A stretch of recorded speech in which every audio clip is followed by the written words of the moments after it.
तो आइए दोस्तों आज की क्लास को स्टार्ट करते हैं। पीछे आपके जो पॉलिटी के 3 लेक्चर हो गए हैं उनको भी आप देखते रहिए और जो एलटी ग्रेड, जीआईसी या जो भी आप आगामी परीक्षा है उनके लिए जो भी आपका जीएस का पोर्शन है वो आपको क्वेश्चन वाइज या थ्योरेटिकली आपको कंप्लीट करवाया जा रहा है। तो पीछे हमने 3 लेक्चर पॉलिटी के कंप्लीट कर लिए थे। आज हम क्या है चौथा लेक्चर आपका जो पॉलिटी का है उसको हम कंप्लीट करेंगे। आज टॉपिक आपका कौन सा है? आज है आपका न्यायपालिका। यहाँ देखिए, यहाँ आपको क्या किया जाता है, यहाँ आपको फैक्ट दिए जाते हैं और फिर आपको क्वेश्चन सॉल्व करवाए जाते हैं जो आपको कमेंट बॉक्स में उनके आंसर करने होते हैं। तो जिस प्रकार देखिए ठंड भी बढ़ गई है तो आपको क्या करना है, अपनी पढ़ाई की स्पीड को कम नहीं, आपकी पढ़ाई की स्पीड को क्या करना है, इंक्रीज ही करना है। ऐसा नहीं हो कि ठंड बढ़ जाए तो पढ़ाई की स्पीड कम हो जाए, स्पीड कम नहीं होनी चाहिए क्योंकि परीक्षा भले ही दूर हो, जैसे एलटी की परीक्षा तो काफी लोगों की नजदीक है, लेकिन जिसकी परीक्षा दूर है उनको भी अपनी स्पीड को बराबर से ही रखना है। ऐसा नहीं कि लास्ट जब एग्जाम आता है तभी अपनी परीक्षा की स्पीड या अपनी पढ़ाई की स्पीड को बढ़ाएं। तो क्या करना है, स्पीड को हमें मेंटेन करके चलना है। तो आज का टॉपिक क्या है आपका, न्यायपालिका। जो आपका supreme court, high court, lower courts हैं उनके जो भी फैक्ट्स हैं वो आपको यहाँ देखिए हाईलाइट करके जो इंपॉर्टेंट फैक्ट्स हैं वो आपको दे दिए जाएंगे। पीडीएफ आपको कहाँ मिलेगी, टेलीग्राम ग्रुप पर मिलेगी, जिसकी लिंक आपको कमेंट बॉक्स या आपको डिस्क्रिप्शन में मिल जाएगी। वहां से आप जाके पीडीएफ देखिए, फैक्ट्स को एक बार रिवाइज करिए क्योंकि आपके फैक्ट्स मोस्टली पढ़े होते हैं, केवल आपको रिवाइज करने, ब्रश अप करना है उनको। और हम क्या करेंगे, यहाँ आपके साथ क्वेश्चन सॉल्व करेंगे। क्वेश्चन जो भी पीवाईक्यू में पूछे गए हैं या जो क्वेश्चन आपके एक्सपेक्टेड हैं। सीधा चलते हैं, कुछ फैक्ट्स को आपको दिखा भी देते हैं कैसे फैक्ट्स हैं। जैसे देखिए न्यायपालिका के बारे में दिया गया, सिलेक्टेड फैक्ट्स ही हमें पढ़ने हैं। सर्वोच्च न्यायालय को क्या भारतीय संविधान का संरक्षक कहा जाता है, संरक्षक या अभिभावक, पेरेंट कहा जाता है। तो आपको संविधान का संरक्षक किसे कहा जाता है या अभिभावक किसे कहा जाता है, सुप्रीम कोर्ट या सर्वोच्च न्यायालय को कहा जाता है। और जिसको थोड़ा सा इंग्लिश टर्म्स में भी यदि दिक्कत होती है तो इंग्लिश में भी पढ़ने का प्रयास कीजिए। कई बार क्या होता है, हिंदी में आपको दिक्कत ज्यादा आती है तो इंग्लिश में उसको ट्रांसलेट करके या आप दूसरी तरफ से क्वेश्चन को देख के क्या कर सकते हैं, उसको समझ सकते हैं। तो सर्वोच्च न्यायालय को भारतीय संविधान का संरक्षक या अभिभावक कहा जाता है। और आपको देखिए भारतीय संविधान के मौलिक ढांचे या आधारिक संरचना, जो बेसिक स्ट्रक्चर है जो संविधान का, आपको पीछे बताया था कि बेसिक स्ट्रक्चर किस प्रकार आर्टिकल 13 में आपको डिफाइन किया गया केशवानंद भारती और मिनर्वा मिल्स के केस में। तो किस प्रकार कोर्ट ने आपके मौलिक ढांचे या आधारिक संरचना, जिसे बेसिक स्ट्रक्चर कहते हैं, बेसिक स्ट्रक्चर के सिद्धांत का स्रोत क्या है, न्यायिक व्याख्या, मतलब कि जो भी कोर्ट उसकी न्यायिक व्याख्या करेगी उसे आपका बेसिक स्ट्रक्चर माना जाता है। तो ये मौलिक ढांचे को क्या है, न्यायिक व्याख्या के अंतर्गत आता है आपका बेसिक स्ट्रक्चर। ये आपका केशवानंद भारती के केस में कहा गया था और यहाँ भी आपको सारे फैक्ट्स दिए गए हैं। तो आपको एक बार इनको क्या करना है, ब्रशअप करना है। केवल आपको फैक्ट आपको पता ही है, पढ़ा हुआ आपका सबका है ही, आपको यहाँ हाईलाइटेड फैक्ट्स दे दिए जाएंगे जो इंपोर्टेंट फैक्ट्स है। तो आप उनको केवल एक बार पढ़ लीजिए बस। और देखिए जैसे उच्च न्यायालय की व्यवस्था की, प्रत्येक राज्य के लिए एक उच्च न्यायालय की व्यवस्था की गई है, लेकिन 7वें संविधान संशोधन 1956 तथा संसद के आर्टिकल 231 के तहत यह अधिकार दिया गया है कि वह विधि द्वारा 2 या 2 से अधिक राज्यों के लिए अथवा दो या 2 से अधिक राज्यों और किसी संघ राज्य क्षेत्र के लिए साझा एक हाई कोर्ट की स्थापना कर सकती है। मतलब क्या है, आपने जो 7वां संविधान संशोधन पढ़ा होगा उसमें कई बार क्या कहा गया है, उसमें कई चीजें कही गई। जैसे आपका राज्यपाल हो गया, मतलब कि एक राज्य के लिए एक राज्यपाल की व्यवस्था की गई है, लेकिन उसमें कहा गया है कि किसी 2 राज्य के लिए भी एक राज्यपाल के कार्य सौंपे जा सकते हैं, या एक राज्य या एक यूटी के लिए राज्यपाल को 2 कार्य सौंपे जा सकते हैं। उसी प्रकार एक हाईकोर्ट को भी यही आपकी शक्ति दी गई है। एक राज्य के लिए एक हाईकोर्ट है, लेकिन कई राज्यों या कई छोटे राज्यों के लिए 2 राज्यों के लिए एक हाईकोर्ट की व्यवस्था की गई है। जैसे आपने देखा होगा चंडीगढ़ हाईकोर्ट जो है आपका, तो पंजाब और हरियाणा हाईकोर्ट के लिए पहले व्यवस्था की गई थी। तो ऐसे कई राज्य हैं जिनके, जैसे लक्षद्वीप किसके उससे आता है, हाईकोर्ट में के अंतर्गत आता है, आपका आता है ये केरल हाईकोर्ट के अंतर्गत। तो इसी प्रकार नॉर्थ ईस्ट के कई स्टेट हैं जिनके लिए 2 या 2 से अधिक राज्यों के लिए एक हाईकोर्ट की व्यवस्था की गई है। तो संविधान के 7वें संविधान संशोधन और अनुच्छेद 231 के तहत यह अधिकार किसे, संसद को दिया गया है। उसी की बात देख लीजिए, उच्च न्यायालय के न्यायाधीशों की नियुक्ति कौन करता है, इनकी नियुक्ति करता है राष्ट्रपति करता है, और उनकी 62 वर्ष की आयु मैक्सिमम होती है। राष्ट्रपति को संबोधित अपने हस्ताक्षर तक पद त्याग सकता है। नियुक्ति भी हाई कोर्ट के न्यायालय की न्यायाधीशों की कौन करता है, राष्ट्रपति करता है। और उनका पद त्याग मतलब अपना जो पद मुक्ति होती है वो भी अपना किसको देते हैं, राष्ट्रपति को ही देते हैं। और 62 वर्ष की इनकी आयु तक ये पद अपना धारण कर सकते हैं। और सुप्रीम कोर्ट के लिए आपका कितना है, यही सेम 65 वर्ष की आयु तक है। तो इसी प्रकार आपको फैक्ट्स केवल एक बार देखते हुए चलते रहना है। उच्च न्यायालय के न्यायाधीशों को राष्ट्रपति के आदेश से पद से हटाया जा सकता है, ये आपको ऊपर ही बताया जैसे। और एक बार आप अपने फैक्ट को क्या करना है, गो थ्रू एक बार कर लीजिए। उसके बाद हम क्या करते हैं, क्वेश्चंस को देख लेते हैं। जो भी क्वेश्चंस पूछे गए हैं, एक्सपेक्टेड क्वेश्चंस हैं, इन्हीं में से क्योंकि आपके क्वेश्चन दोबारा से पूछे जाएंगे तो उनको एक बार हम देख लेते हैं। भारतीय संविधान के किस अनुच्छेद के तहत सर्वोच्च न्यायालय भारतीय नागरिकों के मौलिक अधिकारों की सुरक्षा करता है। जो आपको फंडामेंटल राइट्स की आपकी सुरक्षा नागरिकों के लिए सर्वोच्च न्यायालय के किस अनुच्छेद के तहत सर्वोच्च न्यायालय जो आपका करता है वो संविधान के किस अनुच्छेद के तहत करता है। आपको जब आपको फंडामेंटल राइट्स पढ़ाए थे तो आर्टिकल 32 पढ़ाया था, उसके तहत आपको बताया गया था कि किस प्रकार रिट जारी करके सुप्रीम कोर्ट, हाई कोर्ट आपके मौलिक अधिकारों को सुरक्षा प्रदान करते हैं। तो आर्टिकल 74, 56, 16 और 32 बताइए, आप कमेंट में बताना है। वैसे तो आपको इसका आंसर बता ही दिया है। और आपको क्या करना है, वीडियो को पॉज करिए, जहां भी क्वेश्चन आपको कराया जाता है पॉज करके कमेंट बॉक्स में क्या करना है, आपको उसका आंसर देना है। इससे क्या होता है, एंगेजमेंट बढ़ती है। और जब भी आप देखिए गलत आंसर देंगे, सही आंसर देंगे, तो उससे क्या होता है, एक बार यदि आप गलत आंसर देंगे तो उसके बाद आपके सबकॉन्शियस माइंड में बैठ जाता है, फिर उसके बाद आप सही आंसर इसका याद रखेंगे, एंगेजमेंट बढ़ेगी, आपको बार बार गलत सही का आंसर देंगे, तब आपकी याद करने की क्षमता जो होती है वो इंक्रीज होती जाती है। तो वीडियो को पॉज कीजिए, जो क्वेश्चन आपको पूछा जाता है फिर उसका कमेंट बॉक्स में अपना आंसर जरूर किया कीजिए। तो इसका आंसर क्या हो जाएगा, इसका आंसर हो जाएगा आपका डी, आर्टिकल 32, जिसे अम्बेडकर साहब ने क्या कहा है, संविधान की आत्मा भी कहा है। तो अनुच्छेद 32 के तहत आपका क्या है, सर्वोच्च न्यायालय तथा अनुच्छेद 226 के तहत हाईकोर्ट मौलिक अधिकारों के उल्लंघन की स्थिति में उपचार प्रदान करते हैं, जिन्हें हम रिट्स बोलते हैं। हालांकि अनुच्छेद 226 के अंतर्गत उच्च न्यायालय का क्षेत्राधिकार अधिक विस्तृत है। तो जो हाई कोर्ट का क्षेत्राधिकार है मौलिक अधिकारों के लिए, ये आपका बहुत ब्रॉड है, सुप्रीम कोर्ट का बहुत नैरो है। मतलब सुप्रीम कोर्ट का क्षेत्राधिकार आपका बहुत कम है, आप कुछ मामलों में ही सुप्रीम कोर्ट जा सकते हैं, लेकिन आप हाई कोर्ट, आपके मौलिक अधिकार किसी भी उल्लंघन, किसी भी मौलिक अधिकार के उल्लंघन के लिए आप हाई कोर्ट जा सकते हैं। तो यही कहा गया। हालांकि 226 के अंतर्गत हाई कोर्ट का जो क्षेत्राधिकार है वो अधिक विस्तृत है। इसके अंतर्गत उच्च न्यायालय मौलिक अधिकारों तथा अन्य विधिक अधिकारों का संरक्षण प्रदान करता है। तो आपका सुप्रीम कोर्ट जो है वो केवल और केवल कुछ चुनिंदा फंडामेंटल राइट्स, कुछ आपके मिनिमम ही जो मौलिक अधिकार है उनके संरक्षण की आपकी सुरक्षा प्रदान करता है। जबकि जो हाई कोर्ट है आपका, वो मौलिक अधिकार तथा अन्य जो लीगल राइट्स भी हैं उनके लिए भी आपको संरक्षण प्रदान करता है। तो आपका स्टेटमेंट ये बन सकता है कि आपका हाई कोर्ट का मौलिक क्षेत्र, या आपका हाई कोर्ट है जो आपका, उसका क्षेत्राधिकार आपका अधिक विस्तृत है सुप्रीम कोर्ट से क्षेत्राधिकार से। तो ये आपका स्टेटमेंट सही होगा। तो आपका पहला देख लिया, इसका आंसर डी हो जाएगा, आर्टिकल 32। और आपको यहाँ ये भी समझा दिया गया है कि जो हाई कोर्ट का आपका मौलिक क्षेत्राधिकार है वो अधिक विस्तृत है सुप्रीम कोर्ट से क्षेत्राधिकार से। भारत में न्यायिक सक्रियता संबंधित है, भारत में न्यायिक सक्रियता संबंधित है। जुडिशियल जो एक्टिविज्म होता है वो किससे संबंधित है। सबसे पहले तो आप ये समझिए कि जुडिशियल जो एक्टिविज्म या आपका न्यायिक सक्रियता होता है ये क्या होता है। तो जब सुप्रीम कोर्ट या जब आपका न्यायालय अपनी न्यायिक सक्रिय, जो अपनी न्यायिक शक्तियां होती हैं उनसे आगे बढ़कर, सुप्रीम कोर्ट हो गया, हाई कोर्ट हो गया, लोअर कोर्ट हो गया, तो जो भी आपका न्यायालय है वो अपनी जो भी शक्तियां, न्यायिक शक्तियां हैं, उनसे जब आगे बढ़कर या उनकी सीमा का उल्लंघन करके कार्यपालिका और विधायिका की शक्तियों तक विस्तृत हो जाता है, अपना अपना क्षेत्राधिकार कार्यपालिका और विधायिका तक बढ़ा लेता है, तो उसको हम कहते हैं जुडिशियल एक्टिविज्म। दूसरे शब्दों में यदि हम कहें तो विधि निर्माण और प्रशासन के क्षेत्र में जब न्यायालय के द्वारा हस्तक्षेप किया जाता है, विधि निर्माण और जब प्रशासन के क्षेत्र में न्यायालय के द्वारा हस्तक्षेप किया जाता है, तो उसे हम जुडिशियल एक्टिविज्म या क्या, न्यायिक सक्रियता। तो सिंपल भाषा में समझिए, जब आपका कोर्ट कानून बनाने की शक्ति, प्रशासन की, प्रशासनिक क्षेत्र में अपनी जो भी भूमिका बढ़ाने लगता है, तो उसे ही हम न्यायिक सक्रियता कहते हैं। जैसे PIL हो गया आपका, पब्लिक इंटरेस्ट लिटिगेशन, जिसे हम PIL कहते हैं, जिसे हम कौन लाया था, PN भगवती साहब जैसे लाए थे, या पे कृष्णा अय्यर लाए थे जो के मुख्य न्यायाधीश थे। तो इसी प्रकार आपने न्यायिक सक्रियता पहले समझा क्या है, जब कोर्ट अपनी शक्तियों से आगे बढ़कर कार्यपालिका और विधायिका की शक्तियों तक पहुंच जाता है तो उसे हम न्यायिक सक्रियता कहते हैं। ये संबंधित है प्रतिबद्ध न्यायपालिका से, न्यायिक समीक्षा से, न्यायिक स्वतंत्रता से या जनहित याचिका से। अब आपको वीडियो पॉज करनी है, आपको न्यायिक सक्रियता समझा दिया है, जनहित याचिका समझा है, न्यायिक समीक्षा समझा दिया है। अब आपको वीडियो पॉज करके कमेंट में आंसर इसका बताना है। तो न्यायिक सक्रियता आपका जो जुडिशियल एक्टिविज्म है, ये आपका क्या है, ये आपका PIL जनहित याचिका से संबंधित है। और जो आपकी न्यायिक सक्रियता आई थी आपकी, सबसे पहले कब आई थी, 1947 में USA के द्वारा स्टार्ट की गई थी। तो ये हमने कहां से लिया है, अमेरिकी संविधान से, न्यायिक सक्रियता। तो इसका आंसर हो जाएगा आपका जनहित याचिका। भारत में न्यायिक सक्रियता का संबंधित जनहित याचिका से है। न्यायिक सक्रियता न्यायालय द्वारा सामाजिक न्याय व नागरिक अधिकारों के संरक्षण हेतु सक्रिय रूप से भागीदारी को संदर्भित करती है।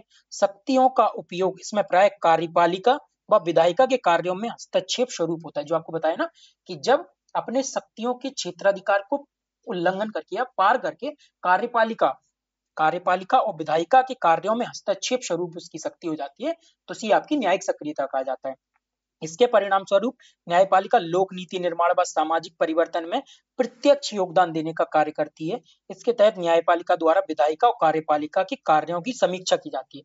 विधायिका और कार्यपालिका हमारे संविधान में क्या है, आर्टिकल 50 में कहा गया है कि न्यायपालिका और विधायिका और कार्यपालिका आपके तीनों अलग अलग होते हैं। विधायिका और कार्यपालिका संबंधित होते हैं, लेकिन न्यायपालिका का संबंध बिल्कुल विभिन्न होता है। तो यहाँ क्या होता है, ये न्यायिक सक्रियता में क्या होता है आपका कि विधायिका और कार्यपालिका के कार्यों में भी प्रत्यक्ष हस्तक्षेप का कार्य कौन करने लगता है आपका न्यायपालिका, मतलब आपका सुप्रीम कोर्ट जो है हाई कोर्ट हो गया, तो आपका विधायिका और कार्यपालिका के कार्यों में भी उसकी समीक्षा करने लगता है। तो ये आर्टिकल एक प्रकार से तो 50 का उल्लंघन हो गया है, लेकिन यही आपका न्यायिक सक्रियता होता है।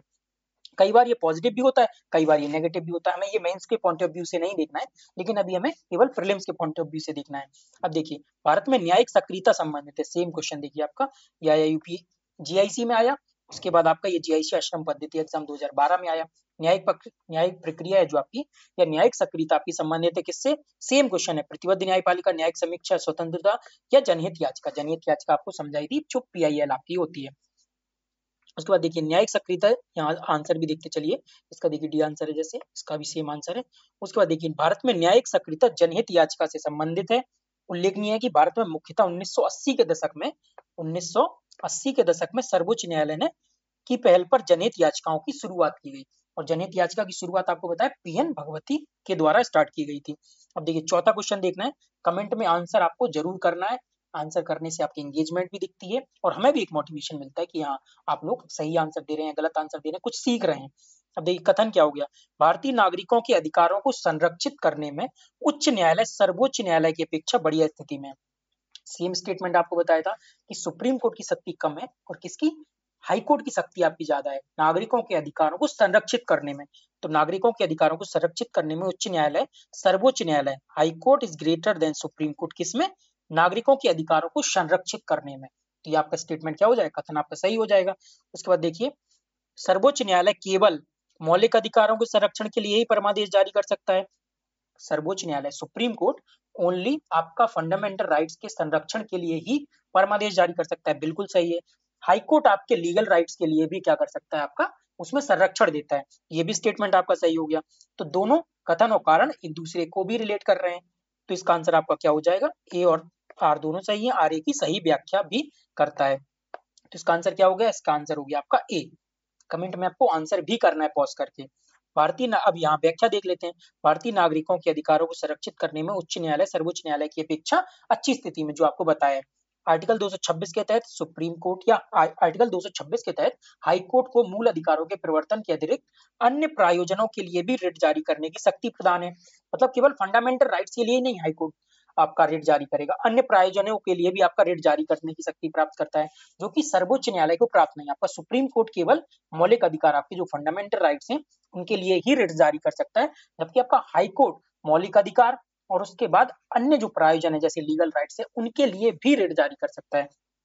सर्वोच्च न्यायालय केवल मूल अधिकारों के संरक्षण के लिए ही परमादेश सहित अन्य रिटों को जारी कर सकता है, जबकि सर्वोच्च न्यायालय को आर्टिकल 32 के अंतर्गत मूल अधिकारों को परिवर्तित करने के शक्तियों के लिए रिट जारी करने का अधिकार प्राप्त है।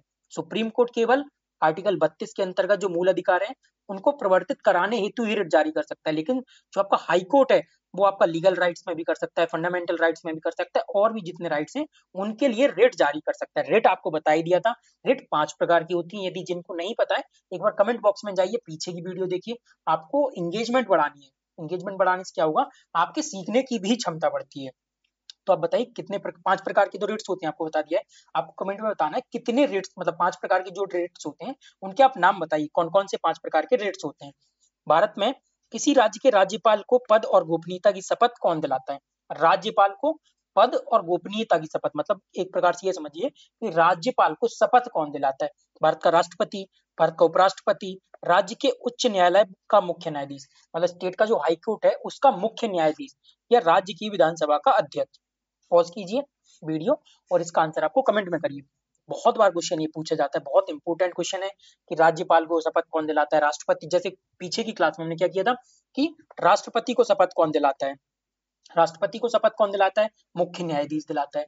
और राष्ट्रपति अपना त्यागपत्र किसको देता है, उपराष्ट्रपति को देता है, अनुपस्थिति में सुप्रीम कोर्ट के चीफ जस्टिस को देता है। सेम उपराज्यपाल, सेम आपका उपराष्ट्रपति के लिए, उपराष्ट्रपति अपना त्यागपत्र राष्ट्रपति को देता है।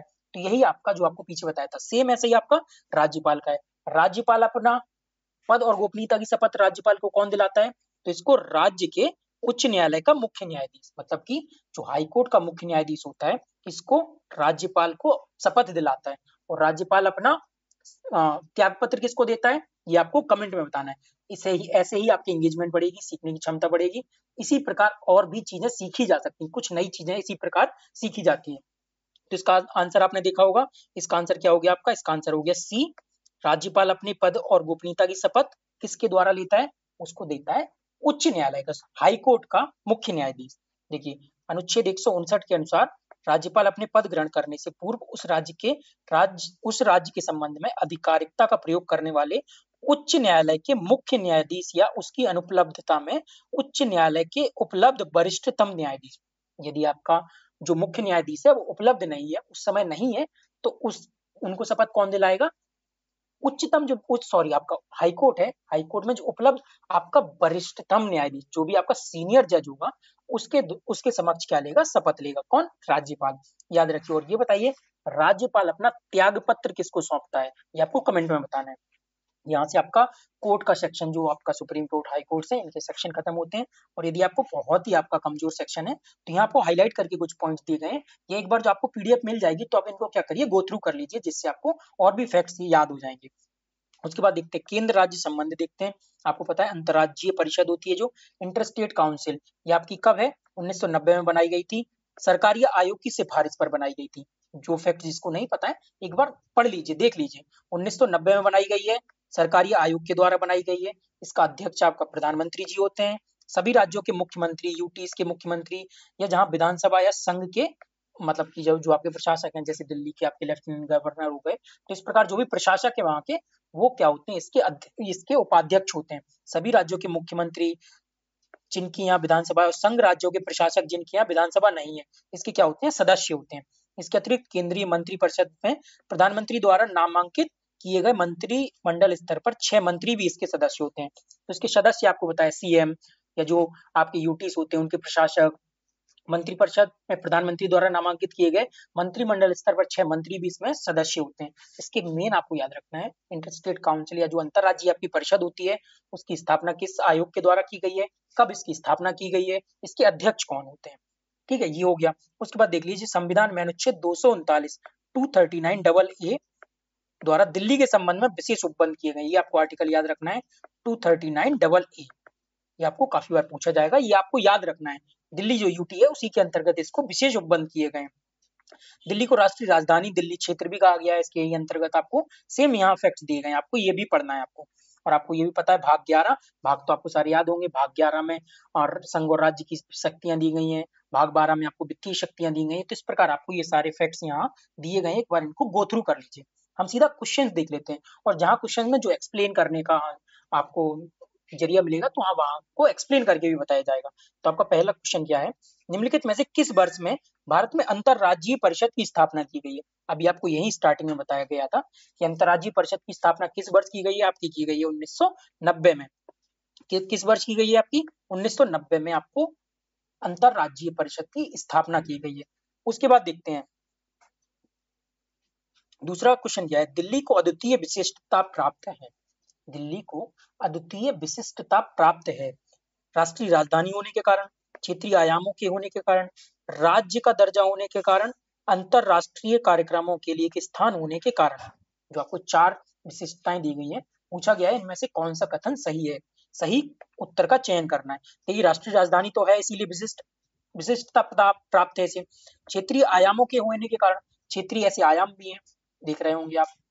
उसके बाद राज्य का दर्जा प्राप्त है इसको, दिल्ली को राज्य का तो दर्जा प्राप्त नहीं है, तो आपका यहाँ से तीसरा हट जाएगा, और तीसरा हटाएंगे आप तो आपका सीधा ऑप्शन आपका बी बन जाएगा। 1 या 2 ऑप्शन एलिमिनेट करने पर आपको आंसर आ गया है इसी प्रकार। और अंतरराष्ट्रीय कार्यक्रमों में एक स्थान होने के कारण इसको एक विशिष्टता प्रदान जरूर की गई है। तो अगला क्वेश्चन देखते हैं, कि आप एक्सप्लेनेशन भी देख सकते हैं इसका। उसके बाद क्वेश्चन नंबर तीसरा क्या कह रहा है, अच्छा इसका आंसर देख लिया था ना हमने, इसका आंसर आपका क्या है, इसका आंसर हो गया आपका ऑप्शन बी हो जाएगा इसका आंसर, तीसरा ऑप्शन जब एलिमिनेट करेंगे तो। एक्सप्लेनेशन वही है, दिल्ली की अद्वितीय विशिष्टता क्या है, राष्ट्रीय राजधानी होना, क्षेत्रीय आयामों में होने के कारण, क्षेत्रीय आयाम देखिए हर जगह से, क्षेत्र नॉर्थ से आप देखिए, ईस्ट से देखिए, साउथ से देखिए, वेस्ट से देखिए, तो इसके क्षेत्रीय आयाम भी ऐसे हैं। इतिहास में भी पढ़े होंगे दिल्ली की क्या विशिष्टता है, या नॉर्थ इंडिया की क्या विशिष्टता, क्यों दिल्ली केंद्र में रहा। और उसके बाद अंतरराष्ट्रीय कार्यक्रमों के लिए एक स्थान होने के कारण अथा विकल्प आपका बी हो जाएगा, क्योंकि इसको राज्य का दर्जा नहीं मिला है। भारत, अब अगला क्वेश्चन क्या है, भारत में निम्नलिखित में से किसे शिशुओं और अवयस्कों के साथ साथ आर्थिक और सामाजिक योजनाओं के लिए विधि निर्माण करने की शक्ति प्रदान की गई है। मतलब राज्य और जो केंद्र के स्तर पर है, तो कह रहा है निम्नलिखित में से किसे शिशु मतलब बच्चों और अवयस्कों मतलब कि जो अवयस्क वयस्क नहीं हुए भी, तो मेनली बच्चों के साथ साथ आर्थिक और सामाजिक योजनाओं के लिए विधि निर्माण करने की शक्ति प्रदान की गई है। तो आपको पता होगा कि बच्चों मतलब ये हेल्थ का आपका सेक्टर आ गया मेजरली, जो आपका हेल्थ है, तो आपको पता होगा हेल्थ किस सेक्टर में आता है, स्टेट में, यूनियन में या कॉन्करेंट में। तो आपको पता है किस सूची में आता है, ये आपका समवर्ती सूची में आता है, आपका संघ राज्य जो एक साथ उस पर कानून बना सकते हैं। तो ये आपका हेल्थ आपका आता है समवर्ती सूची में। तो समवर्ती सूची पर कानून कौन बना सकता है, इसको आपको पॉज करके कमेंट में आंसर देना है। केवल केंद्रीय सरकार द्वारा, केवल राज्य सरकार द्वारा, केंद्र एवं राज्य दोनों द्वारा, या केवल स्थानीय सरकारों द्वारा। तो बताना है आपको कमेंट बॉक्स में पॉज करके, ठीक है। तो पॉज करिए, इसके बाद आप कमेंट में आंसर बताइए इसका। तो है आपको पता है हेल्थ आपका समवर्ती सूची में कॉन्करेंट लिस्ट में आता है, तो इसलिए इसको कौन कौन बना सकता है, केंद्र एवं राज्य दोनों सरकार इस पर कानून बना सकती हैं। तो इसका आंसर आपका क्या हो जाएगा, इसका आपका आंसर हो जाएगा सी। यही देख लेते हैं संविधान के भाग 11 के अध्याय 1 जो 245 से 55 है, संघ और राज्यों के बीच विधायी संबंधों का उल्लेख करता है। जो भाग 11 है आपका, भाग 11 संघ और राज्य के बीच विधायी शक्तियों का या विधायी संबंधों का उल्लेख करता है। 12 आपका करता है वित्तीय वित्तीय शक्तियों का। तो भाग 11 में आपकी विधायी और प्रशासनिक शक्तियां हैं, और भाग 12 में आपकी केंद्र और राज्य की वित्तीय शक्तियों का उल्लेख है। आपको पूरे भाग 22 के 22 पता ही होंगे, भागों को, अनुसूचियों को, इनको आप याद करिए, अच्छे से याद रखिए। यदि आपको याद नहीं हो रहा है तो आप कमेंट में बताइए कि ये मुझे याद नहीं होते, तो उस पर फिर एक छोटी सी 5 मिनट या 3 मिनट 4 मिनट की ट्रिक बना के आपको, जैसे संविधान सॉरी आपका अनुसूची हो गई, या आपके भाग हो गए, या आपकी समितियां हो गई, तो उस पर आपको एक छोटी छोटी वीडियो भी प्रदान कर दी जाएगी। लेकिन आपको अपना फीडबैक तो देना है ना, कि आपको क्या समझ नहीं आ रहा, आपको क्या, किस पर वीडियो चाहिए, आपको किस अकॉर्डिंग कंटेंट चाहिए। तो आपने देखा होगा भाग 11 में प्रशासनिक और विधायी शक्तियों का उल्लेख है, भाग 12 में आपका वित्तीय शक्तियों का उल्लेख है। तो वही यहाँ बता रहे हैं, इन अनुच्छेदों के व्यवहारिक क्रियान्वयन हेतु संविधान की 7वीं अनुसूची में 3 सूचियां दी गई हैं। सूची 1 संघ सूची, सूची 2 राज्य सूची, और आपकी सूची तीसरी जो समवर्ती सूची है। तो समवर्ती सूची जो आपको बताया ना, हेल्थ जो समवर्ती सूची के विषयों के संबंध में कानून बनाने का अधिकार केंद्र एवं राज्य दोनों का है। ध्यातव्य है कि शिशुओं एवं अल्पवयस्कों के साथ साथ आर्थिक और सामाजिक योजनाओं के संबंध में विधि निर्माण का अधिकार केंद्र और राज्य दोनों का है, क्योंकि ये आपकी समवर्ती सूची के अंतर्गत आता है। इसी प्रकार अगला क्वेश्चन है आपका, भारतीय संविधान का कौन सा भाग केंद्र और राज्य दोनों के मध्य वित्तीय संबंधों का विवरण प्रस्तुत करता है। मतलब जो केंद्र और राज्यों के मध्य वित्तीय संबंधों का विवरण है, वो कौन सा आपका भाग करता है। पॉज कीजिए, आप उसमें क्या करिए, कमेंट में अपना आंसर बताइए। रिसेंट के एग्जामों में आ गया, क्योंकि आप देखेंगे बीई हो गया, जीआईसी हो गया, एलटी ग्रेड हो गया, ये एग्जाम बहुत ही लेट होते हैं। जैसे एलटी ग्रेड का आपने सुना होगा, पता होगा 2018 में एग्जाम हुआ, तो उसके बाद अभी हो रहा है। इसी प्रकार बीईओ का एग्जाम है, इसी प्रकार जीआईसी लेक्चरर। तो आपको लग रहा होगा ये क्वेश्चंस बहुत पुराने पुराने नहीं, ये पिछली ही परीक्षाओं के क्वेश्चन है, पिछली परीक्षाओं के आपके क्वेश्चन है। आपको पुराने इसलिए लग रहे हैं क्योंकि ये बहुत एग्जाम लेट होते हैं। तो इसका आंसर क्या हो जाएगा, किस भाग में आपका वित्तीय संबंधों का उल्लेख किया गया, आपको बताया था भाग 12 में, और भाग 11 में क्या है आपका विधायी और प्रशासनिक संबंधों का उल्लेख किया गया। तो इसका आंसर हो जाएगा आंसर सी, भाग 12। देख लीजिए, भाग 10 में अनुसूची और जनजातीय क्षेत्र, भाग 11 संघ और राज्य की भी संबंध प्रशासनिक और वित्तीय, प्रशासनिक और विधायी, और भाग 12 में आपका वित्त, संपत्ति, संविदाएं और बात, मतलब भाग 12 में आपका केंद्र राज्य के वित्तीय संबंधों का उल्लेख किया गया है, जिसमें आपका जीएसटी आता है। भाग 13 आपका क्या है, राज्य के भीतर व्यापार और वाणिज्य, मतलब कि आपका ट्रेड से रिलेटेड जो भी आपके उपागम है या समागम है, उनसे रिलेटेड आपका भाग 13 में जिक्र किया गया है। आपने देखा होगा, इसका उत्तर सी हो जाएगा। अगला क्वेश्चन देखते हैं, केंद्र सरकार योजना आयोग तथा राज्य सरकारों के बीच समन्वयकर्ता का कार्य कौन करता है। केंद्र सरकार, योजना आयोग तथा राज्य सरकारों के बीच जो एक पुल बनाने का या समन्वयकर्ता का कार्य किस परिषद या किस आयोग के द्वारा किया जाता है। राष्ट्रीय एकीकरण परिषद, वित्त आयोग, राष्ट्रीय विकास परिषद, या उनमें से कोई नहीं। तो राष्ट्रीय विकास परिषद के द्वारा क्या किया जाता है, केंद्र सरकार, राज्य सरकार और जो आपका पहले योजना आयोग थी, तो इन तीनों का जो आपका समन्वयकर्ता का कार्य किया जाता है, तो किया जाता है एनडीसी, नेशनल डेवलपमेंट कमीशन, राष्ट्रीय विकास परिषद के द्वारा। तो इसका आंसर क्या हो जाएगा, आपका आंसर सी हो जाएगा।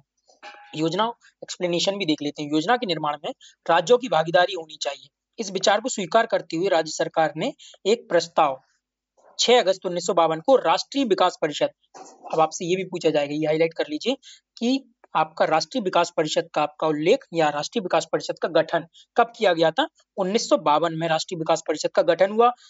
प्रश्नकाल में यह देश की पंचवर्षीय योजनाओं का अनुमोदन करती थी। उस टाइम ये क्या करती थी? पंचवर्षीय योजनाओं का आपका अनुमोदन करती थी। प्रधानमंत्री इस परिषद के अध्यक्ष होते थे। वही सेम भारतीय संघ के सभी राज्यों के मुख्यमंत्री, सभी मंत्रिमंडल स्तरीय मंत्री, विधानसभा युक्त यूटीज के मुख्यमंत्री, अन्य यूटीज के आपके प्रशासक और नीति आयोग के सभी अध्यक्ष या सभी सदस्य इसके पदेन सदस्य होते थे। तो इसके जो मेंबर्स होते थे वो आपको बताया, जैसे आपके सीएम्स हो गए, प्रशासक हो गए या आपके नीति आयोग के सदस्य हो गए, तो इसके क्या होते थे? मेंबर होते थे इसके राष्ट्रीय विकास परिषद। और आपको ऊपर योजना आयोग भी बताया था। यहाँ देखिए आप क्या बताया था, अंतरराज्यीय परिषद भी बता दिया है। अंतरराज्यीय परिषद हो गया आपका, योजना आयोग हो गया, या आपका ये आपने देखा होगा किस प्रकार आपका राष्ट्रीय विकास परिषद का गठन हुआ है। तो ये 2-3 जो कमीशन है, आयोग है, इनसे क्वेश्चंस पूछे जाते हैं। तो इनको इसीलिए डिटेल में इनके मेंबर कई बार पूछ दिए जाते हैं। इसका अध्यक्ष कौन होता है, इसका गठन किस वर्ष हुआ है, जो आपने अभी देखा है 1952 में राष्ट्रीय विकास परिषद का गठन हुआ है। तो इसी प्रकार आपको क्वेश्चन को टैकल करना आना चाहिए। इसका आंसर देख लिया आपने, आंसर सी हो जाएगा। अब देखते हैं आपातकालीन जो उपबंध है या आपातकाल जो हम लगता है 352, 56, 60, तो उनके बारे में कुछ क्वेश्चन जो आते हैं उनको देख लेते हैं। जो आपको फैक्ट्स भी साइड में दिए गए हैं, पहले इनको भी पढ़ सकते हैं आप। जिसको थोड़ी सी दिक्कत होती है, यदि आपको पता है पहले से, तो आप सीधा क्वेश्चन पे जंप कर सकते हैं या स्पीड में बढ़ा के आप सीधा क्वेश्चन को देख सकते हैं। देखिए अनुच्छेद 352 के तहत आपातकाल अब तक 3 बार लगाया गया है, 62 में, 71 में और 75 में। ये आपका अनुच्छेद 352 राष्ट्रीय आपातकाल, और 356 में आपका राष्ट्रपति शासन है, और 360 में आपका वित्तीय आपातकाल है। और संविधान के भाग 18 में आपातकाल के संबंध में जिक्र किया गया, ये आपको पता ही है। आपातकाल की व्यवस्था कब होती है? युद्ध या बाह्य आक्रमण या सशस्त्र विद्रोह के कारण, राज्यों में संवैधानिक तंत्र की विफलता के कारण, और आपका वित्तीय आपात। मतलब संविधान में 3 स्थितियों में आपातकाल की व्यवस्था की गई है। युद्ध या बाह्य आक्रमण के या सशस्त्र विद्रोह के कारण आपका आपातकाल लगता है। ये आपका हो गया 352 राष्ट्रीय आपातकाल। राज्यों में संवैधानिक तंत्र की विफलता के कारण आपका राष्ट्रपति शासन लगता है, और वित्तीय आपातकाल आपका 360 के तहत लगता है। ये आपके 3 प्रकार के आपातकाल दिए गए हैं, भाग 18 में दिए गए हैं। और राष्ट्रीय जो आपात 352 के अंतर्गत है आपका 3 बार ही लगाई, आपको याद रखना है। और इसी प्रकार आपको और फैक्ट दिए गए हैं 356 के बारे में, 360 के बारे में आप देख सकते हैं। 356 के अनुसार राज्यों में संवैधानिक तंत्र की जब विफलता हो जाती है, तब राष्ट्रपति शासन की घोषणा की जाती है। और पंजाब में 1987 में लगाए गए राष्ट्रपति शासन की अवधि को संविधान संशोधनों के द्वारा लगभग 5 वर्ष के लिए बढ़ाया गया है। वैसे आपका राष्ट्रपति शासन मैक्सिमम 3 साल के लिए लगाया जाता है, लेकिन संविधान संशोधन के द्वारा इसको और आगे भी बढ़ाया जा सकता है। जो आपको बताया गया लगभग 5 वर्ष तक के लिए बढ़ा दिया गया था। अगला देखते हैं, अनुच्छेद 360 के तहत वित्तीय आपातकाल से संबंधित प्रावधान दिए गए। 360 बहुत कम पूछा जाता है, बट केवल आपको आर्टिकल याद रखना है। 360 वित्तीय आपातकाल, 356 राष्ट्रपति शासन, 352 आपका राष्ट्रीय आपातकाल। इसके बारे में जिक्र किया गया है। यदि आपको कंफ्यूजन है ना थोड़ा सा, तो आप इन फैक्ट्स को देख सकते हैं। जैसे कुछ फैक्ट्स आपको हाईलाइट करके भी जो दिए गए हैं उनको भी आप देखेंगे। के.एम. नाम्बियार के अनुसार राष्ट्रपति का आपातकालीन अधिकार के संबंध में उन्होंने क्या कहा है? संविधान के साथ धोखा कहा गया है। राष्ट्रपति का जो आपातकालीन अधिकार है, इसको के.एम. नाम्बियार ने क्या कहा है? संविधान के साथ धोखा कहा है। मूल संविधान में 352 में आंतरिक अशांति के स्थान पर 44 में जो संविधान संशोधन हुआ था, सशस्त्र विद्रोह आपका क्या किया है? देखिए 352 में आपका आंतरिक अशांति दी गई थी। आंतरिक अशांति के आधार पर आप राष्ट्रीय आपातकाल लगा सकते हैं, लेकिन इसका 42 मतलब इसका जो इंदिरा गांधी के समय में कई बार मिसयूज हुआ है, तो इसका कई बार मिसयूज होता रहा है, इसलिए इसको 44वें संविधान संशोधन के द्वारा क्या किया गया है? सशस्त्र विद्रोह कर दिया है। सशस्त्र विद्रोह के द्वारा प्रतिस्थापित कर दिया है किसी आंतरिक अशांति को। उसी के बाद कुछ फैक्ट दिए गए हैं, आपको इसको पढ़ लेना है। सीधा में क्वेश्चन पे चलते हैं। क्वेश्चन देखते हैं आपातकाल के संबंध में। पहला क्वेश्चन क्या है? स्वतंत्रता के बाद भारतवर्ष में अब तक कितनी बार वित्तीय आपातकाल? याद रखिए, राष्ट्रीय आपातकाल 3 बार, राष्ट्रपति शासन कई बार लगाया, यूपी में सबसे ज्यादा लगाया, जैसे सबसे पहले आपका पंजाब में लगाया। कुछ ये फैक्ट्स आपको पढ़ने, लेकिन वित्तीय आपातकाल स्वतंत्रता के बाद अब तक एक भी बार नहीं लगाया गया। तो इसका आपका आंसर क्या हो जाएगा? कभी नहीं। आंसर इसका क्या हो जाएगा? Answer D. सेम यही दिया गया है आपको, जो यहाँ पढ़ लेना है। जैसे स्वतंत्रता के बाद भारत में अब तक कभी भी वित्तीय आपातकाल की घोषणा नहीं की गई है। राष्ट्रीय आपातकाल आपको बताया 3 बार, राष्ट्रपति शासन तो कई बार अब लगाया जा चुका है, तो लेकिन वित्तीय आपातकाल एक भी बार नहीं लगाया गया है। संविधान में आपात उपबंध का वर्णन आपको बताया भाग 18 में किया गया है, और वित्तीय आपातकाल का जिक्र आपका 360 में किया गया है, राष्ट्रपति शासन 356 और राष्ट्रीय आपातकाल आपका 352 में जिक्र किया गया है। क्वेश्चन दूसरा, भारत का राष्ट्रपति राष्ट्रीय आपातकाल की घोषणा कर सकता है यदि खतरा है। आपको अभी पीछे ही बताया था, ये स्टार्टिंग में जब आपको फैक्ट्स या तथ्य बता रहे थे तब बताया था, तो इसको पॉज करिए, पढ़िए और कमेंट में इसका आंसर कीजिए। बाहरी आक्रमण का, आंतरिक अशांति का, सशस्त्र विद्रोह का और सांप्रदायिक संघर्ष का। तो सांप्रदायिक संघर्ष तो हमने कहीं सुना ही नहीं है, तो ये तो आपका ऑप्शन वैसे ही हट जाएगा। देखिए, बाहरी आक्रमण है, सशस्त्र विद्रोह है, पहले आपका आंतरिक अशांति था, 44वें संविधान से उसे सशस्त्र विद्रोह के द्वारा प्रतिस्थापित कर दिया, जो आपको बताया था। तो इसका आंसर क्या हो जाएगा? 1 और 3, 1 और आपका 3। तो इसका आंसर हो जाएगा आपका आंसर डी, 1 और 3। अगला देखिए, एक्सप्लेनेशन भी देख लीजिए, जैसे भाग आपका 10 और 8 18। तो भाग 18 में अनुच्छेद 352 और 360 आपातकालीन उपबंध उल्लेखित हैं। 352, 356, 360। भारत का राष्ट्रपति अनुच्छेद 352 के तहत राष्ट्रीय आपातकाल की उद्घोषणा करता है। युद्ध, बाह्य आक्रमण या सशस्त्र विद्रोह, पहले आंतरिक अशांति थी, 44वें संविधान संशोधन से इसे सशस्त्र विद्रोह कर दिया। ये बहुत अच्छे से याद करना है, जो भी 44वें संविधान संशोधन से आपके चेंज किए गए हैं या जो 42वें संविधान संशोधन द्वारा जोड़े गए हैं, जिसे हम मिनी कॉन्स्टिट्यूशन कहते हैं, तो 42वां आपका कितना संविधान संशोधन रिजिड था, 44वां उसी प्रकार आपका फ्लेक्सिबल कर दिया गया। 42 आपको बताया था 4 + 2 76, 44 4 + 4 78। तो आपको ऐसे याद करके 42 और 44 दोनों के जो भी आपके संविधान संशोधन में जो भी आपकी चीजें चेंज की गई हैं, जोड़ी गई हैं, उनको अच्छे से याद रखना है। उसी प्रकार आपका अगला क्वेश्चन है, राष्ट्रीय आपातकाल में लोकसभा की अवधि। राष्ट्रीय आपातकाल में लोकसभा की अवधि नहीं बढ़ाई जा सकती, जब तक आपातकाल रहे तब तक के लिए बढ़ाई जा सकती है, केवल 1 वर्ष के लिए बढ़ाई जा सकती है, आपातकाल की समाप्ति तक बढ़ाई जा सकती है, आपातकाल की समाप्ति तक बढ़ाई जा सकती है, लेकिन एक समय में केवल 1 वर्ष के लिए ही बढ़ाई जा सकती है। तो आपका आंसर क्या हो जाएगा? देख लीजिए, आंसर डी हो जाएगा आपका। इसमें क्या रहेगा? जब तक आपातकाल की समाप्ति तक के लिए बढ़ाई जा सकती है, लेकिन 1 वर्ष में केवल एक बार में या एक समय में केवल 1 वर्ष के लिए ही बढ़ाई जा सकती है। जैसे आपको पता था कि एक समय में 1 वर्ष के लिए ही बढ़ाई जा सकती है और मैक्सिमम 3 वर्ष के लिए बढ़ाई जा सकती है। राष्ट्रीय आपातकाल 352 और राष्ट्रपति शासन आपका कई बार बढ़ाया जा सकता है। जैसे आपने देखा पंजाब राज्य में 5 वर्ष के लिए बढ़ाया गया था। आपको याद रखना 352 है आपका, उसके तहत आप एक बार में केवल 1 वर्ष के लिए बढ़ा सकते हैं और आप मैक्स टू मैक्स 3 साल तक बढ़ा सकते हैं राष्ट्रीय आपातकाल को, और राष्ट्रपति शासन को आप कई बार बढ़ा सकते हैं और मैक्सिमम टाइम तक बढ़ा सकते हैं आप। जैसे आपने देखा पंजाब राज्य में एक बार में या एक समय में 5 वर्ष तक के लिए बढ़ाया गया था। इसका आंसर क्या हो गया? डी। अगला देखते हैं, या एक्सप्लेनेशन देख लीजिए। 352 के तहत लगाए गए राष्ट्रीय आपातकाल की स्थिति में लोकसभा की अवधि 83(2) अनुच्छेद है जो आपका, संसद की विधि द्वारा ऐसी अवधि तक के लिए बढ़ाई जा सकती है जो एक बार में 1 वर्ष से अधिक नहीं होगी। एक बार में 1 वर्ष से अधिक नहीं होगी। आपातकालीन उद्घोषणा के प्रवर्तन में न रह जाने के पश्चात उसकी विस्तार किसी भी दिशा में 6 माह की अवधि से अधिक नहीं होगा। इस प्रकार विकल्प आपका डी हो जाएगा। एक बार में 1 वर्ष के लिए बढ़ाई जा सकती है। राष्ट्रपति शासन अधिकतम लगाया जा सकता है। राष्ट्रपति शासन आपका अधिकतम लगाया जा सकता है। आपको बताया राष्ट्रपति शासन आपका मैक्सिमम आपको बताया था कितना, 3 वर्ष के लिए लगाया जा सकता है। 3 वर्ष तक के लिए आपका राष्ट्रपति शासन मैक्सिमम लगाया जा सकता है, लेकिन कई बार संविधान संशोधनों से इसको और भी आगे बढ़ाया जा सकता है। जैसे आपको बताया था 5 साल के लिए पंजाब राज्य में लगाया था जो। यद्यपि संविधान के अनुच्छेद 356 के अधीन राष्ट्रपति शासन की घोषणा प्रत्येक 6 माह पर पुनः संसद के दोनों सदनों द्वारा पारित होकर अधिकतम 3 वर्ष तक के प्रवर्तन के लिए रह सकती है। मतलब जब संविधान या संसद के जब दोनों सदनों द्वारा आपका जो संशोधन पारित होगा या आपका बिल पारित होगा, तभी आप 6 माह के लिए बढ़ा सकते हैं, लेकिन मैक्सिमम आप 3 वर्ष के लिए ही बढ़ा सकते हैं। तो यही जिक्र यहाँ सेम किया गया है। लेकिन यहाँ देखिए ये भी दिया गया है कि आपका यह प्रमाणित करे कि उस राज्य में कि निर्वाचन आयोग यह प्रमाणित करे कि उस राज्य में निर्वाचन कराना संभव नहीं है। मई 1987 में पंजाब राज्य में लगाए गए राष्ट्रपति शासन की अवधि संवैधानिक संशोधनों द्वारा बढ़ाई गई थी। कितने? जी आपको बताया था 5 वर्ष के लिए बढ़ाई गई थी। तो ये आपका कुछ एक्सपेक्शन भी है जो आपको याद रखने, कुछ ऐसे आपके एक्सपेक्शन भी होते हैं, एक्सेप्शन भी होते हैं। उसके बाद देखिए क्वेश्चन 5वां क्या कह रहा है। भारतीय संविधान के अनुच्छेद 356 के अंतर्गत राष्ट्रपति शासन, जो आपका राष्ट्रपति शासन है, सर्वप्रथम कहाँ लागू हुआ था? तो ये आपका राष्ट्रपति शासन आपका संविधान आपका सबसे पहले लागू हुआ था पेप्सू में। पंजो आपका क्या है? पेप्सू क्या होता है आपका? पटियाला एवं east Punjab state union, PEPSU.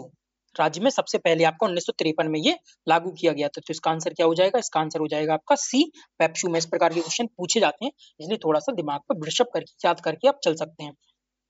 किसने कहा था राष्ट्रपति का आपातकालीन अधिकार संविधान के साथ धोखा है? देखिए यहीं दिया गया है आपको, यहाँ भी बताया था आपको फैक्ट में भी, के.एम. नाम्बियार के द्वारा कहा गया था। ये के.एम. नाम्बियार के द्वारा क्या कहा था? राष्ट्रपति का जो आपातकालीन अधिकार है वो संविधान के साथ क्या है? एक धोखा है। उसी प्रकार देखिए कुछ फैक्ट्स आपके जो union public service commission UPSC या लोक सेवा आयोग के बारे में कहा गया है, यहाँ से आप कुछ फैक्ट देख सकते हैं। सीधा हम क्वेश्चन पे चलेंगे, क्वेश्चन के द्वारा जो एक्सप्लेनेशन होगा उसको देख लेंगे। भारतीय संविधान के किस अनुच्छेद के अंतर्गत लोक सेवा आयोग के अध्यक्ष एवं सदस्यों को उनके पद से हटाया जा सकता है?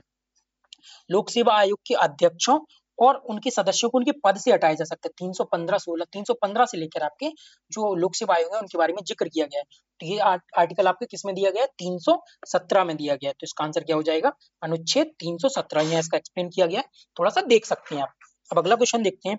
संघ लोक सेवा आयोग में निम्नलिखित में से किस स्रोत या किन स्रोतों के द्वारा कार्य शक्तियां प्राप्त होती हैं? संविधान के द्वारा, संसदीय कानून के द्वारा, आपकी कार्यकारी नियम या आदेश के द्वारा, और उसके बाद आपके परंपराओं के द्वारा। तो आपको पता होगा कि सभी के द्वारा, मतलब कि संविधान के द्वारा भी दिया गया है, संसदीय कानून भी है, कार्यकारी नियम एवं आदेश भी है, और परंपराओं के द्वारा भी इनको कार्य शक्तियां प्राप्त होती हैं। किसको? संघ लोक सेवा आयोग यूपीएससी को। तो इसका आंसर आपका क्या हो जाएगा? Answer D, 1 2 3 4। अगला क्वेश्चन देखते हैं। संघ लोक सेवा आयोग द्वारा अपना वार्षिक प्रतिवेदन सौंपा जाता है। मोस्टली किसी मेजरली संस्था के द्वारा या कोई बड़ी संस्थाओं के द्वारा अपना वार्षिक प्रतिवेदन, आपको याद ही होगा। पहले तो आप कमेंट में इसका पॉज करके आंसर बताना है, और जब आपको बताना है उसके बाद आप जब सुनेंगे तो यूपीएससी की या कोई भी बड़ी संस्था हो, जैसे आपका कैग हो गया या कोई भी आयोग या समिति हो गई, तो अपना जो वार्षिक प्रतिवेदन सौंपती है वो सौंपती है मोस्टली आपकी, जब भी समझ में ना आए तो वो राष्ट्रपति को ही आपको याद रखना है कि जो भी अपनी बड़ी संस्था या सेंट्रल जो संस्था होती है वो सबसे पहले अपना जो प्रतिवेदन सौंपती है वो किसको सौंपती है? राष्ट्रपति को। फिर राष्ट्रपति यदि जरूरत लगे तो संसद के पटल पर उसको अपने वार्षिक प्रतिवेदन जो होता है, जो किसी भी संस्था के द्वारा सौंपा गया है, तो उसको फिर वहां रखती है। तो इसका आंसर क्या हो जाएगा? आंसर आपका बी, राष्ट्रपति को हो जाएगा। उसके बाद उत्तर प्रदेश लोक सेवा आयोग के कार्यों का विस्तार किया जा सकता है। अब जो आपका यूपीपीसीएस है, मतलब उत्तर प्रदेश राज्य लोक सेवा आयोगों के कार्यों का विस्तार, आयोग के कार्यों का विस्तार किया जा सकता है। जिस आयोग के का हम पेपर सॉल्व कर रहे हैं, जिस आयोग के पेपर की हम तैयारी कर रहे हैं, तो हमें पता होना चाहिए इसके बारे में तो वैसे भी। तो यूपीपीसीएस के जो कार्यों का विस्तार किया जा सकता है किसके द्वारा? प्रधानमंत्री के द्वारा, केंद्रीय कार्मिक लोक सेवा लोक शिकायत या आपका पेंशन मंत्रालय के द्वारा, या आपका राष्ट्रपति के द्वारा, या उत्तर प्रदेश विधानमंडल द्वारा। तो जब उत्तर प्रदेश राज्य लोक सेवा आयोग है तो उत्तर प्रदेश के विधानमंडल के द्वारा, तो आपको इसमें राष्ट्रपति नहीं लगाना है। तो इसका आंसर क्या हो जाएगा? इसका आंसर हो जाएगा आपका डी, उत्तर प्रदेश विधानमंडल के द्वारा। उसके बाद देखते हैं उत्तर प्रदेश राज्य लोक सेवा आयोग के व्यय किस निधि पर भारित होते हैं? तो उत्तर प्रदेश राज्य लोक सेवा आयोग है तो राज्य की संचित निधि पर व्यय होगा, इसीलिए एलिमिनेट किया जा सकता है। तो इसका आंसर क्या हो जाएगा? राज्य की संचित निधि पर। उसी प्रकार पंचायती राज के भी कुछ क्वेश्चंस हैं। पंचायती राज कई बार पूछा जाता है, जैसे आपको पता है भाग 9 और भाग 10 में दिया गया है। इसमें पंचायत दी गई, इसमें आपकी नगर पालिका दी गई भाग में। और उसके बाद आपको 73वां संविधान संशोधन, 74वां संविधान संशोधन याद रखना है। उसके बाद कितने कौन कौन से आर्टिकल दिए गए हैं, ए टू ओ आपकी पंचायत दी गई है, और आपकी ओ के बाद और ए टू जेड तक आपकी नगर पालिकाओं के आर्टिकल दिए गए हैं। तो ये आपको सभी पता भी होंगे, यहाँ आपके फैक्ट भी दिए गए हैं। और उसके बाद आपकी कौन सी आपकी समितियां बनाई गई हैं, इसके बारे में भी आपको जानकारी होगी। आपको आगे क्वेश्चन में जब एक्सप्लेनेशन आएगा तो वहां भी बताएंगे किस प्रकार ग्राम स्तर, ब्लॉक स्तर, जिला स्तर, त्रिस्तरीय संरचना प्रणाली होती है। तो ये भी देख सकते हैं 1957 में गठित बलवंत राय समिति के द्वारा ग्रामीण क्षेत्रों में त्रिस्तरीय पंचायत प्रणाली का सुझाव दिया गया था। तो ये फैक्ट देख लेंगे और आपको ये याद भी होंगे, इसलिए थोड़ा इतना स्पीड में आपको फैक्ट दिखाए जा रहे हैं। केवल क्वेश्चन जो अजीब अजीब टाइप से क्वेश्चन आते हैं उनको एक्सप्लेन या उनको थोड़ा सा आपको टैकल करना सिखाया जा रहा है, कैसे उनको करना है आपको, या कुछ अनऑर्थोडॉक्स टाइप से जो क्वेश्चन आते हैं उनको आप कैसे करें या कैसे छोड़ें, इस प्रकार आपको कैसे तैयार होना है, इसके लिए आपको ये क्वेश्चन सॉल्व कराए जा रहे हैं। पहला क्वेश्चन क्या है? निम्नलिखित में से कौन सा भाग पंचायती राज की 3 स्तरीय व्यवस्था के अंतर्गत नहीं आता है? ग्राम स्तर, ब्लॉक स्तर, जिला स्तर तो आपको आता ही है, आपका तहसील स्तर नहीं आता। तो इसका आंसर आपका क्या हो जाएगा? इसका आंसर हो जाएगा आपका सी। आप सेम देख भी सकते हैं जो आपको यहाँ पढ़ाया गया है। निम्नलिखित राज्यों में किस राज्यों में सर्वप्रथम पंचायती राज आरंभ किया गया? सभी कोई जानते हैं, सबसे पहले किस में? राजस्थान के नागौर जिले में किया गया था। तो इसका आंसर आपका हो जाएगा आंसर बी, राजस्थान। 2 अक्टूबर 1959 को पंडित जवाहरलाल नेहरू के द्वारा राजस्थान के नागौर जिले में सर्वप्रथम पंचायती राज का उद्घाटन किया गया था। ये आपको इजीली पता ही होगा, जिसको नहीं पता है याद भी कर सकते हैं, याद रख सकते हैं। कौन सा ग्राम पंचायतों की आय का साधन नहीं है? राज्य सरकार द्वारा अनुदान दिया जाता है। कृषि आय पर कर, मतलब कृषि जो इनकम होती है उस पर तो कर कभी नहीं लगता है, तो इसका इजीली आप एलिमिनेट कर लेंगे। इसका आंसर क्या हो जाएगा? बी इसका आंसर हो जाएगा। पंचायती राज से संबंधित समितियां को क्रमवार रखिए, हमें क्रमवार रखना है। राव समिति, LM सिंघवी, BR मेहता, अशोक मेहता, ये समितियों को आपको क्या करना है? लाइन से लगाना है। अब लाइन से लगाने को आपको एक ट्रिक बताई थी, bag of LTG, lieutenant governor Balwant Rai, Ashok Mehta, Gadgil समिति, LM सिंघवी समिति, थंगुन और आपकी गाडगिल। यहाँ BK राव समिति है, बलवंत राय, अशोक मेहता, BK राव, LM सिंघवी, थंगुन और जी से आपकी गाडगिल समिति। बैग ऑफ LTG, देखिए यहाँ लिख दे रहे हैं, बैग ऑफ लेफ्टिनेंट या LTG। तो यहाँ से आप एक्सप्लेन अपना पूरा कर लेंगे। बलवंत राय सबसे पहले, अशोक मेहता, BK राव, LM सिंघवी, थंगुन समिति और जी से लास्ट में आपकी गाडगिल समिति। तो सबसे पहले आपकी आ जाएगी बैग, बी से आपकी बलवंत राय, देखिए BR मेहता, बलवंत राय मेहता समिति, उसके बाद आपकी अशोक मेहता समिति, उसके बाद है आपकी GVK राव समिति, उसके बाद है आपकी LM सिंघवी समिति, लास्ट में आपकी थंगुन और गाडगिल समिति। तो यहाँ से आप अच्छे से याद रख सकते हैं, इसको सीक्वल से लगा लेंगे आप, तो इसका आंसर आपका क्या हो जाएगा? देखिए यहाँ भी देख लीजिए आप, इसका आंसर ए हो जाएगा, 3 4 1 2। बलवंत राय मेहता, अशोक मेहता, GVK राव, LM सिंघवी, 4 ये लाइन से हो गई, लास्ट में थंगुन और गाडगिल समिति। कई बार क्वेश्चन पूछा जाता है, कुछ अपनी ट्रिक्स बनाए वो अच्छी बात है, नहीं बनाए ये ट्रिक्स आप बना सकते हैं।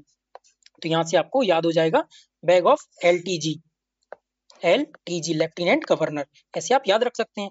उसके बाद देखिए, संविधान में निम्नलिखित में किस संशोधन के द्वारा पंचायतों को सार्वभौमिक का दर्जा दिया गया? आपको बताया गया था संविधान का 73वां संविधान संशोधन, 74वां नगर निगम के लिए दिया गया है। हमारे संविधान में किस भाग में पंचायती राज के 3 सोपानों की व्यवस्था का विवेचन किया गया है? ये आपको पता है, भाग कौन सा भाग है? आपको बताया था भाग 9 पंचायतों के लिए, भाग 10 नगर पालिकाओं के लिए। पंचायती राज की अनुशंसा की गई है किसके द्वारा? 1935 सरकार अधिनियम, 42 क्रिप्स, 47 स्वतंत्रता अधिनियम या बलवंत राय मेहता समिति रिपोर्ट के अनुसार। पॉज कीजिए, कमेंट में आंसर बताइए। ऊपर ही आपको बताया किसके द्वारा? ऑप्शन डी, बलवंत राय मेहता समिति की रिपोर्ट 1957 के अनुसार। यहाँ एक्सप्लेनेशन दिया गया, एक्सप्लेनेशन में देख सकते हैं आप, आपके कुछ ही क्वेश्चन, 1 2 क्वेश्चन और बचे हुए हैं। जैसे एक क्वेश्चन और देख लीजिए, पंचायतों के अध्यक्ष पद के लिए आरक्षण का आधार क्या है? जो पंचायतों का अध्यक्ष पद होता है उसके लिए आरक्षण का आधार क्या है? लिंग और धर्म नहीं, लिंग और जाति, जाति तो होती है, धर्म और जाति, धर्म होता है क्या? नहीं। जाति और आयु, आयु नहीं, जाति तो होती है। लिंग और जाति, एक लिंग होता है और एक आपकी जाति होती है, आपको पंचायत स्तर पर पता होता है। कई बार महिला सीट आती है, कई बार SC सीट आती है, तो उस प्रकार भी आप समझ सकते हैं कि आपके ब्लॉक लेवल पर या आपके पंचायत लेवल पर किस प्रकार से चुनाव होते हैं। जैसे आपने सुना होगा कि इस बार प्रधानी की सीट में महिला सीट आई है, इस प्रकार जो प्रधानी की सीट आई है SC सीट आई है, OBC सीट आई है, सामान्य सीट आई है। तो कभी नहीं सुना होगा मुस्लिम सीट आई है, कभी नहीं सुना होगा 21 वर्ष की आयु के लिए सीट आई है। तो क्या सुना होगा? लिंग और जाति के आधार पर ही पंचायतों में अध्यक्ष पद के लिए आरक्षण का आधार दिया जाता है। तो इसी प्रकार आप इसके एक्सप्लेनेशन को भी देखते हैं, लिंग और जाति को ही आधार माना गया है। 74वें संविधान संशोधन के बारे में पूछा गया है, संविधान में नई सूची जोड़ने का बंद करता है, नगर पालिकाओं की कार्यप्रणाली को पुनर्संरचना करता है, नगर पालिकाओं महिलाओं के लिए आरक्षण का प्रदान करता है, यह केवल कुछ निर्दिष्ट राज्यों में ही प्रयोज्य नहीं। 73 और 74 लगभग सभी संविधान या सभी राज्यों के द्वारा अब क्या कर लिया गया है? प्रयोज्य में लाया जा रहा है, मतलब कि सभी राज्यों द्वारा इसको अपना लिया गया है। तो इसका केवल कुछ राज्यों में प्रयोज्य, ये गलत हो जाएगा। 4 आप एलिमिनेट कर देंगे तो इसका आंसर आपका ए, इसका आंसर हो जाएगा। इसी प्रकार आपके पॉलिटी के जो भी आपके UPPCS आयोग के द्वारा क्वेश्चन पूछे गए हैं, हमने लगभग 4 क्लासों में सभी को कंप्लीट कर लिया है। इसकी PDF कंप्लीट आपको ग्रुप पे मिल जाएगी, टेलीग्राम से जाइए और आप मतलब लिंक से जाइए, टेलीग्राम से आप PDF डाउनलोड कर लीजिए। और अब इसके बाद हम क्या करेंगे, जो भी नेक्स्ट टॉपिक है जैसे हिस्ट्री हो गया या आपका ज्योग्राफी हो गया, कोशिश करेंगे उनको भी जल्दी से जल्दी खत्म करने का प्रयास करेंगे। पॉलिटी यहाँ आपका खत्म होता है और अपना फीडबैक कमेंट में जरूर दिया कीजिए। मिलते हैं किसी नेक्स्ट क्लास में, धन्यवाद।